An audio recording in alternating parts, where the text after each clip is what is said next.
Point की बात बता रहा हूं मैं। याद रखिए, ये बात आपको कभी नुकसान नहीं पहुंचाएगी। जिंदगी में देना शुरू कर दें। देना मतलब ये नहीं सब कुछ आपको आप दे दिए। देना शुरू करें, लोगों को देना शुरू करें। अगर आपका पैसे हैं तो पैसे देना शुरू कर दें। अगर आपका वक्त है तो वक्त देना शुरू कर दें। अगर आप अच्छी बात समझते हैं तो किसी को मशवरा देना शुरू कर दें। अगर आप लोगों को रास्ता दे सकते हैं तो रास्ता देना शुरू कर दें। किसी को इल्म देना शुरू कर दें। लोगों के लिए अच्छा अच्छा सोचिए। यकीन करिए रिटर्न बैक है। ये जो देने की सिफत है ना, देने की, ये इंसान की नहीं है, याद रखिएगा। ये अल्लाह की सिफत है, देने की सिफत। वो देता है, लेता किसी से कुछ नहीं है। जिंदगी के बड़े बड़े कामयाब लोगों को बिजनेस में प्रॉफिट्स का बहुत ज़्यादा कामयाबी, अगर मैं आपको बताऊं, बहुत लोगों की अलबैक वाले की मिसाल देख रहे हैं, पढ़ लें, यूट्यूब पे लिखें अलबैक की लक का राज क्या है, आपके सामने आएगा राज। जुनैद जमशेद मेरे बहुत क्लोज था, बहुत ज़्यादा क्लोज थे जुनैद जमशेद। जब उन्होंने सिंगिंग छोड़ी, करोड़ों रुपए कमाने लगे थे। लास्ट कॉन्ट्रैक्ट 1 करोड़ रुपए पेप्सी से किया था उन्होंने, और अचानक उन्होंने सिंगिंग छोड़ दी, गाना गाना छोड़ दिया। पैसे ख़त्म हो गए। आखिरी दिन बस कह रहे मैं बस 100 रुपये थे, मैंने अपनी बीवी को 100 रुपये दिए, कहा यही थे मेरे पास, अब और नहीं है मेरे पास, मत मांगना। और उन्होंने कोशिश की कि अब मैं क्या करूं, गाना तो छोड़ दिया, पैसे तो आना बंद हो गए। एक वक्त आ गया ज़ीरो हो गए, बिल्कुल ज़ीरो थे, कोई पैसे नहीं थे उनके पास। शायद बच्चों को भी उठा लिया था पढ़ाई से उन्होंने, पैसे नहीं थे। और एक क्या वक्त तक करोड़ों रुपए कमाते थे। वहाँ से वो सुहेल उनके दोस्त निकले, उन्होंने एक फार्मूला अपनाया। वो फार्मूला जो मैं आपको कह रहा हूँ, देना शुरू करूँ, देना शुरू करूँ। यही अलबैक ने अपनाया, यही, और ये लाजमी फार्मूला है, करके देख लीजिए। अगर नुकसान होगा, मैं आपके सामने जिम्मेदार हूं इस चीज का, कि आप मुझसे पकड़ लीजिएगा कि जिम्मेदार है। जिंदगी में जो पे प्रॉफिट कमाए ना, जो भी कमाएं और उसका प्रॉफिट हो, उसका 5% कैलकुलेशन के साथ 5% निकाल दें एक तरफ, और वो किसी जरूरतमंद की मदद कर दें उससे।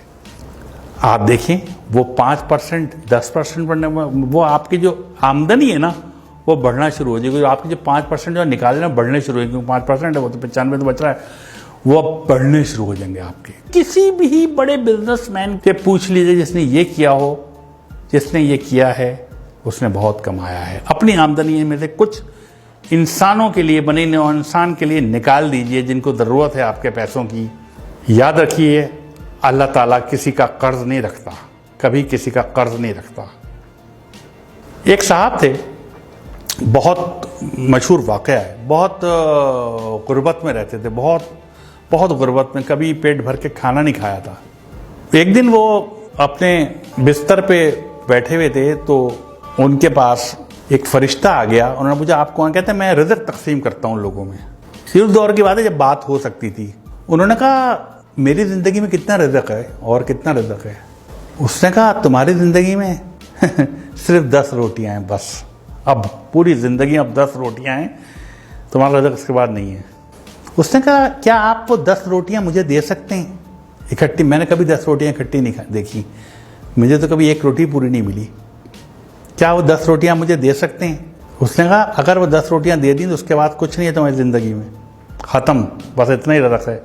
उसने कहा मुझे दे दें, मैं जानूँ, मेरा काम जाने, मैं आखिरी ख्वाहिश पूरी हो जाएगी मेरा रोटियाँ। उन्होंने 10 रोटियाँ दे दी और चले गए सोच के कि कुछ दिन बाद इनका इंतकाल हो जाएगा, कुछ भी नहीं बचेगा इनके पास। चंद माह बाद एक दफ़ा गुजर रहे थे वहाँ से, वो उन्होंने सोचा कि मैं इसका हाल देखूँ कि वो अब तक तो मर गया होगा। उन्होंने देखा तो उसके घर के बाहर लोगों का जमे गफ़ीर था, लोग खाने खा रहे थे और देगें चढ़ी हुई थी और वो भी खा रहे थे और लोग भी खा रहे थे, आ रहे थे और जा रहे थे, खाना चल रहे थे। उन्होंने बहुत हैरत हुई इस बात पे, इनकी ज़िंदगी में आखिरी 10 रोटियाँ थी, इस बात को महीने गुजर गए और आज इतना लोग खा रहा है। उन्हें हैरत, उनसे पूछा कि भाई तुम्हें तो 10 रोटियाँ ज़िंदगी में आखिरी थी, ये रिज़्क़ कहाँ से आ गया? उसने कहा यार तुम जो 10 रोटियाँ देके गए, मैंने 2 रोटियाँ तो खा सका, बाकी 8 नहीं खा सका। मैंने वो 8 रोटियाँ लोगों में बांट दी। जब वो बांट दी, अल्लाह की राह में बांट दी, अल्लाह किसी का कर्ज नहीं रखता। वो 8 80 होके मेरे पास आ गई। बाद में खाना आने लगा, कहाँ से आ रहा था मुझे नहीं पता, रिज़्क़ कहाँ से आ रहा था। मैं वो जितना रिज़्क़ आता था मैं अपना खाता था, बाकी बांट देता था। फिर और रिज़्क़ बढ़ता था, मैं बांट देता था। तो एक वक्त ऐसा आया कि मैं लोगों को बांटने लगा। तो ये जो बांटने की सिफत है ना, ये बहुत बड़ी है। शेयर कीजिए, लोगों में शेयर कीजिए, लोगों को दीजिए। कुछ भी है आपके पास, जो कुछ है दे दीजिए लोगों को। अगर आप कुछ जानते हैं, लोगों में बांट दीजिए। अगर आप पैसे ज्यादा हैं, आपकी जरूरत से ज्यादा है, बांट दीजिए, दे दीजिए, लोगों को रास्ता दे दीजिए। ये जो अक्सर गाड़ी में आप जा रहे हो तो पीछे से हॉर्न दे रहा होता कोई आदमी, आप यकीन करें उसको रास्ता दे दें, आप अपने वक्त पे ही पहुंचेंगे, कभी लेट नहीं होंगे आप। याद रख लीजिएगा इस बात को। दे दीजिए रास्ता, जो जाने दीजिए। तो ये देने की सिफत आजमाएं, ये एक बहुत बड़ी चीज है, जैसे कहना चाहिए ना। कभी भी आप देखिएगा आप डिप्रेशन का शिकार नहीं होंगे। जब आप देना शुरू कर देते हैं ना, तो आपकी निस्बत अल्लाह ताला से जुड़ जाती है, फिर आप कभी परेशान और डिप्रेस नहीं रहते। जितना ज्यादा आप देने वाले बनेंगे, इतना ज्यादा आपकी जिंदगी में खुशियां आना शुरू हो जाएंगी। आप तय कर लें कि हर महीने कुछ ना कुछ नहीं तो अपने घर के बाहर एक बर्तन में ठंडा पानी, कुछ दाल या चावल या बाजरा आप बाहर रख दें, जहां परिंदे आते हों। ये बहुत बड़ा सदका है। वो परिंदे खा के जाएंगे, वो परिंदे पानी पी, पानी मुफ्त है। आप नेस्ले का मिनरल वाटर मत रखें, आप नल का पानी रख दें, वो मुफ्त है, वो पी के जाएंगे पानी। इसको एक आदत बना लें अपनी, फिर आप देखिए आप कहां से कहां पहुंचते हैं।